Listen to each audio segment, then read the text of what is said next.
Shastri wanted to include Indira in his cabinet, but she was not willing to take up the responsibility. Shastri was not the one to give up. He convinced Indira that she had to take the Nehru-Gandhi dynasty forward. Finally, she was appointed as a member of the Rajya Sabha and became the Minister of Information and Broadcasting. Indira Priyadarshini carried immortality in the Nehru dynasty. From a cabinet minister to the Prime Minister, Indira made the big leap in very little time.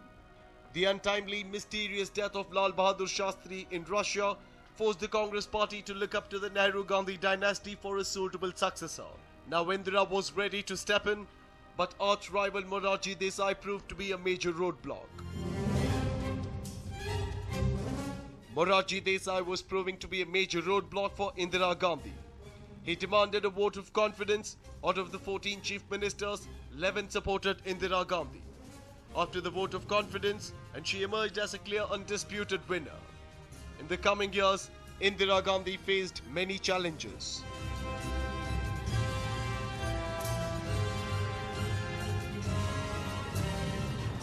(1966–67). In fact, Indira Gandhi had showed extraordinary political skills and tenacity and held both the Congress dons, Kamaraj, Morarji Desai and others out of power.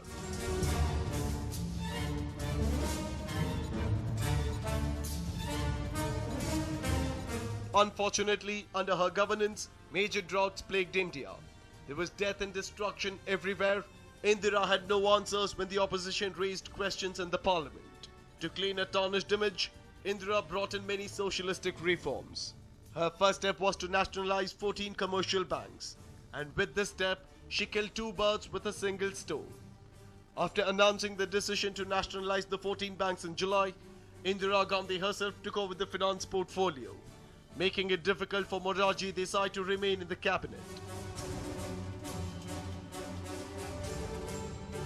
In the year 1967, Congress saw its first breakup, one faction of which was led by Indira Gandhi and the other was led by Kamaraj. The faction led by Indira was recognized as Indian National Congress.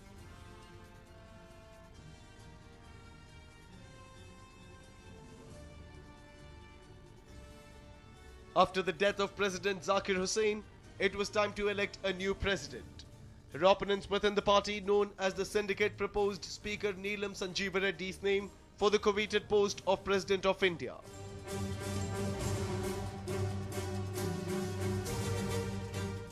Indira was unhappy with the proposal, as she feared that if she would lose a position as the Prime Minister of India, she felt that as soon as Neelam Sanjeeva Reddy swore in as the President, he would try to eliminate her and elevate Morarji Desai to be made the Prime Minister of India.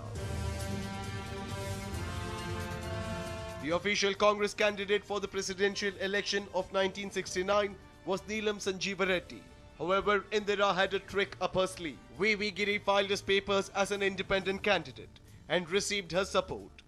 He served as acting President of India from 3rd May 1969 to 20th July 1969. 1971. Indira's political slogan, Garibi Hatao, did the magic. Once again she was voted as the Prime Minister of India. Her victory was phenomenal. But exactly after 9 months of her victory, India waged a war against Pakistan. The Bangladesh issue had to be put to rest. Indira earned the name of the Iron Lady of India. She became one of the strongest Prime Ministers of India. Her presence was so phenomenal that even the opposition leader Atal Bihari Vajpayee called her a powerful lady like Goddess Durga.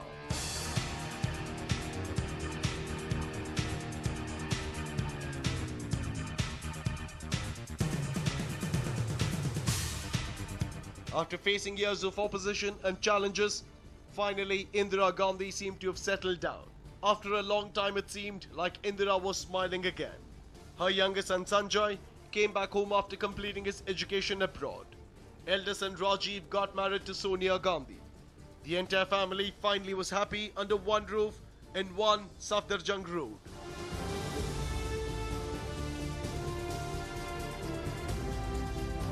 Soon Indira Gandhi started making plans for retirement. she often asked other prominent leaders of Congress if Rajiv was an able successor. Rajiv Gandhi was neither interested in the affairs of the Congress, nor did the newly married man show any inclination towards politics. Even daughter-in-law Sonia Gandhi was against her husband getting into active politics. Indira's younger son, Sanjay, a flying enthusiast who loved fast cars, took a keen interest in politics just like his father. The Nehru dynasty started to flourish. In 1970, the Nehru-Gandhi dynasty was blessed with a baby boy. The Iron Lady of India had become a grandmother. Rajiv and Sonia Gandhi became the proud parents of Rahul. And just 2 years after, the couple was blessed with a baby girl, Priyanka.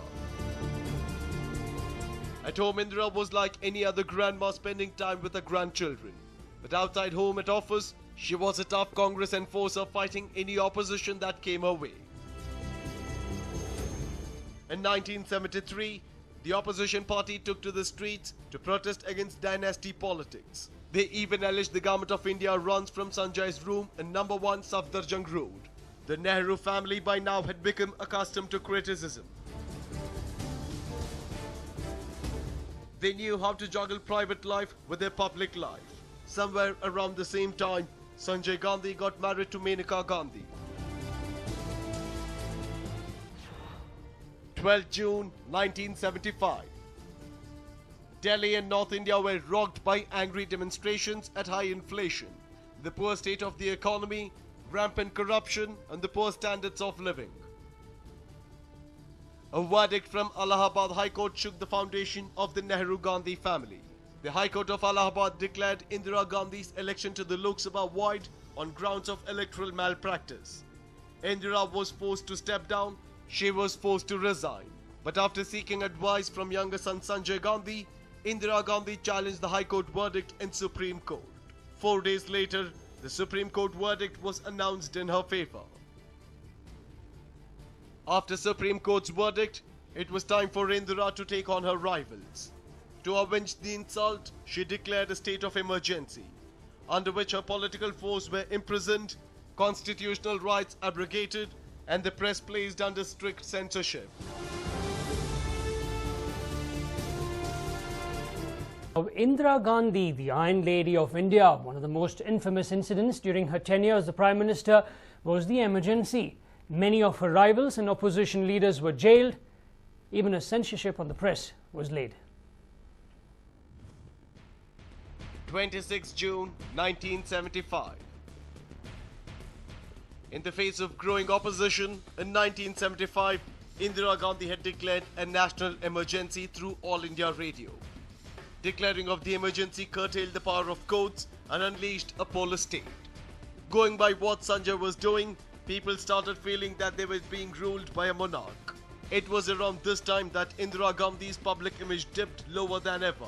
Political observers believe the main reason behind this was Indira's blind faith in Sanjay. In early 1977, confident that she had debilitated her opposition, the Iron Lady called for fresh elections and found herself trounced by a newly formed coalition of several political parties. Her Congress party lost badly at the polls. Many declared that she was a spent force.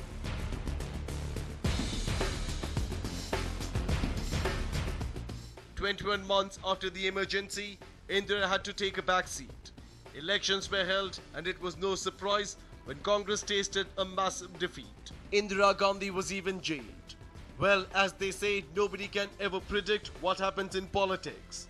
In 11 months, 2 governments fell. Once again, Indira Gandhi came back to power.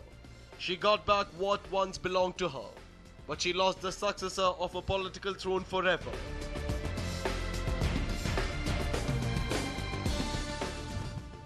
23rd June 1980. Yes, Sanjay Gandhi, an avid aviation enthusiast and hobbyist, took flight, but he never returned. Sanjay Gandhi lost his life in a plane crash. Indira, who had lost a younger son, the man whom she believed was her sole political successor, was left withering in pain.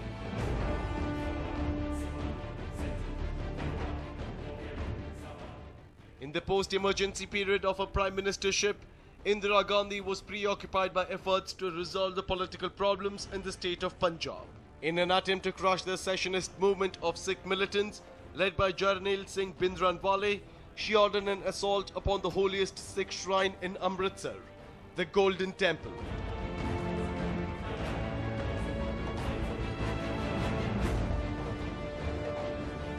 It was here that Bhindranwale and his armed supporters had holed up, and it is from the Golden Temple that they waged their campaign of terrorism, not merely against the government, but against moderate Sikhs and Hindus. Operation Blue Star, waged in June 1984, led to the death of Bhindranwale, and the Golden Temple was stripped clean of Sikh terrorists. The Golden Temple was damaged, and the Iron Lady earned the undying hatred of Sikhs, who bitterly resented the secularization of their sacred space.